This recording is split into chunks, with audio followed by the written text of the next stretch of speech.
dipaksa ke Singapura ni atas tindakan parlimen untuk menghalang dan juga kemungkinan peguam tidak boleh masuk. Tapi semalam ada kenyataan MP Barisan Nasional menyatakan kekecewaan Singapura membenarkan lawyer ini masuk. Saya pun rasa risau kerana mereka tak seolah-olah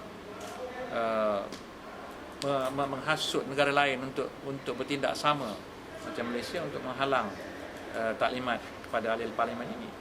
Kalau maksudnya Singapura patutnya tak payah layan, kalau Malaysia layan tak apa. Jadi seolah-olah mereka tidak mahu langsung the truth ni daripada didedahkan kepada masyarakat. Apapun kita telah mendengar dengan jelas semalam, dan antara kertas-kertas yang pihak peguam ini ingin memperolehi ialah Altan Tuya punya trial paper Altan Tuya punya trial paper disebut sebagai antara dokumen yang penting yang ada kaitan dengan siasatan ini. Mereka dalam proses untuk meminta semua rekod perbicaraan itu dihantar. Ya. Mereka sedang membuat permohonan supaya rekod-rekod perbicaraan ini dihantar kepada pihak sana, dan saya rasa tanggungjawab kita di sini juga untuk memastikan rekod-rekod itu diperolehi supaya keadilan dapat ditegakkan. Tapi yang lebih pentingnya seperti disebut oleh Muhammad Siva tadi, kes ini ataupun siasatan ini sedang berjalan. Kita dikonfuskan antara siasatan dengan trial. Saya rasa ketelitian di Perancis itu memerlukan satu siasatan yang lengkap, dan mengharapkan kerjasama semua pihak. Dan kalau orang-orang yang disapina termasuk Perdana Menteri kita sendiri merasa tidak ada apa-apa yang perlu ditakutkan, mereka harus bersedia untuk memberikan keterangan di dalam siasatan ini. Tak perlulah tunggu ulang sapina ke atau dikeluarkan waran tangkap ke. Itu hanya akan menambah lagi syak bahawa ada benda yang ingin disorok oleh orang-orang yang di sapina ini. Jadi kita harap kalau mereka yakin there's nothing to hide, then they should cooperate with the investigation and come forward to furnish whatever evidence yang mereka ada. Taklimat semalam memang pada saya adalah amat berguna. It was very useful bagi ahli parlimen yang datang, dan kami kecewalah dengan sikap Speaker Parlimen dan juga Menteri Hishamuddin yang tindakan yang akhirnya mengakibatkan taklimat ini dipindahkan daripada bangunan parlimen ke Singapura, sebab Speaker halang kemasukan peguam itu ke dalam parlimen, dan Menteri Hishamuddin tidak beri apa-apa jaminan supaya peguam itu boleh masuk negara kita dan bagi taklimat itu secara selamatlah, sebab kita tahu William Bowden dulu ditangkap dan deportasikan pada kali terakhir. Baik, so Peguam Appolin Kanat telah memberi taklimat menyeluruh tentang status kes siasatan. Saya akan gunakan status siasatan di Perancis. Dia menerangkan secara detail sistem kehakiman Perancis supaya kita dapat faham prosedur di sana dan apa beza dengan sistem di sini. Dia menerangkan macam mana siasatan itu macam mana itu mula-mula di-initiate atau dimulakan dengan pendakwa sana sendiri, pendakwa raya, the public prosecutor di sana. Siasatan dibuat oleh peringkat polis, dan lepas itu ada penglibatan Suaram telah memohon supaya dicantumkan sebagai satu, dia gunakan istilah civil plaintiff, civil plaintiff dalam siasatan jenayah. Kita kena faham ini, ini istilah mereka yang dia pakai. Suaram sebab dalam sistem perundangan mereka adalah berbeza daripada sistem kami. So walaupun itu adalah siasatan jenayah, pihak yang ada kepentingan boleh memohon dan dicantumkan sebagai civil plaintiff, dan itulah yang dibuat oleh pihak Suaram. Proses itu sudah ambil masa yang panjang, 2 tahun lebih, sebab pada satu masa ada ada isu lah, ada isu perundangan tentang status atau locus standi Suaram, hak Suaram untuk membuat itu. Itu akhirnya diselesai di peringkat mahkamah tertinggi di sana pada bulan Mac 2012 di tahun ini saja, di mana mahkamah tinggi di sana terima bahawa Suaram ada hak walaupun dia adalah NGO dia daripada luar Perancis, NGO asing a foreign NGO, dia memang ada hak untuk dicantumkan dan Suaram telah membantu siasatan dengan membawa dokumentasi dan saksi-saksi dan sebagainya dan juga senarai saksi.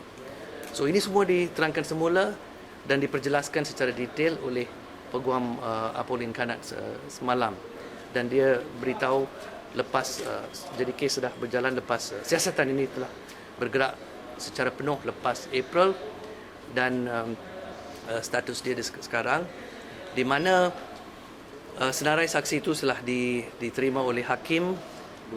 Dua orang akan diberi keutamaan. Dia sebut ini dengan jelas sebab dari fakta-fakta dan dokumentasi yang dikemukakan, Menteri Pertahanan Zahid Hamidi akan dianggap sebagai saksi yang penting dan juga Perdana Menteri. Sebab pada masa yang relevan, Perdana Menteri adalah Menteri Pertahanan yang nama dia ada banyak disebut di semua dokumen lah, dan terlibat dalam kelulusan dan urusan pembelian dua kapal Skopil ini. Then of course, yang jelas Razak Baginda lah. Razak Baginda adalah yang saksi yang penting juga.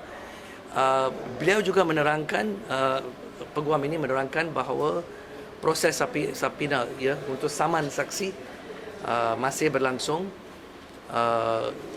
Jasbir Singh Chah telah menerima sapina yang pertama tapi tidak ada respons, dan proses sapina yang kedua adalah dalam proses dikeluarkan terhadap beliau, dan proses saman saksi inilah atau sapina ini akan dimeneruskan terhadap saksi-saksi yang lain. Baik, saksi. Ada senarai 7 orang saksi yang dinamakan secara penuh lah. Nama kita boleh sebut sekali lagi lah nama-nama mereka. Razak Baginda, Zahid Hamidi, Perdana Menteri, Jasbir Singh Chah, PI Balasubramaniam, seorang daripada syarikat dulu, Kamarudin Wok Kamarudin Bostek Kamarudin, ya. Ya. And ya, dan akhirnya adalah Bapa Al-Tantuya J. Sharibu, ya. Inilah senarai, tapi peguam ini beritahu yang akan diberi keutamaan sebab mereka terlibat secara terus dalam semua urusan ni adalah Razak Baginda dan of course Perdana Menteri sebagai Menteri Pertahanan, dan Zahid Hamidi dia bukan sepenting lah semacam dua orang ini, ya. So ini semua diterangkan. Ada soalan yang ditanya pada peguam, kalau sebab mereka sebab Suaram pun sekarang disiasat oleh beberapa agensi kerajaan, ada ugutan untuk macam membatalkan pendaftaran Suaram. Ditanya sama ada kalau pendaftaran Suaram dibatalkan, adakah kes ini akan diberhentikan, ya, tidak dilangsungkan. Dia kata tidak, sebab kes ini sekarang adalah dalam tangan dua hakim yang menjalankan siasatan. So badan kehakiman yang menjalankan siasatan. Jadi kalau apa-apa boleh jadi pada Suaram, siasatan ini tetap akan berjalan sampai habis, ya. Itu it's gone beyond Suaram lah. It will carry on until it finishes, ya. So saya just akhir dengan pemerhatian ini, dan kita boleh serah pada rakan-rakan lain untuk tambah daripada apa mereka dengar semalam. Sebab kita tahu dalam 2-3 bulan ni memang ada usaha daripada UMNO Barisan Nasional untuk macam beri gambaran yang tidak betul lah kepada rakyat Malaysia melalui media, iaitu tidak ada apa-apa siasatan yang berlaku di Paris, ya. Gambaran itu ada percubaan untuk bagi gambaran palsu itu, yang gambaran diberi macam Pakatan Rakyat ni buat macam wayang saja, tak ada apa-apa di Paris, ya. Dan pada satu masa ada seorang public prosecutor yang datang untuk sebagai para jemputan kepada sidang persidangan di sini. Beliau kononnya telah memberi kenyataan yang beri gambaran yang sama, iaitu tidak ada siasatan, ya. Tidak ada trial. Tapi perkataan yang beliau bergunakan adalah tidak ada trial. Trial itu lain daripada siasatan. So jadi ini bagi saya apa yang jelas sekali lah ya daripada penjelasan daripada taklimat semalam adalah percubaan pernyataan daripada UMNO Barisan Nasional supaya tidak ada apa-apa yang berlaku di Paris ini memang dibuktikan sebagai satu pembohongan lah.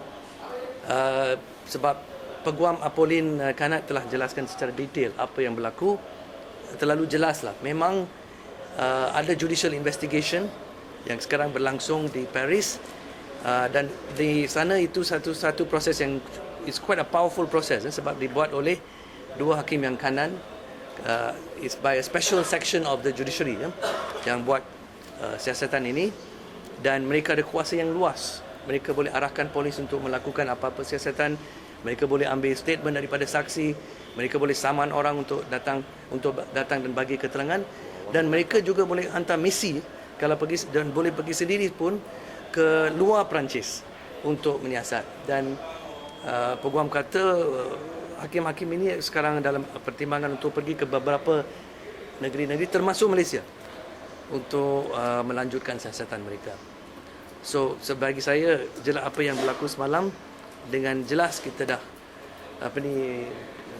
mematikan, we have shown conclusively lah that this attempt by UMNO Barisan Nasional to confuse our people, to confuse Malaysians by saying, oh tak ada apa-apa sana, there's nothing going on, ini semua wayang Pakatan Rakyat, all that has been shown to be false, not true.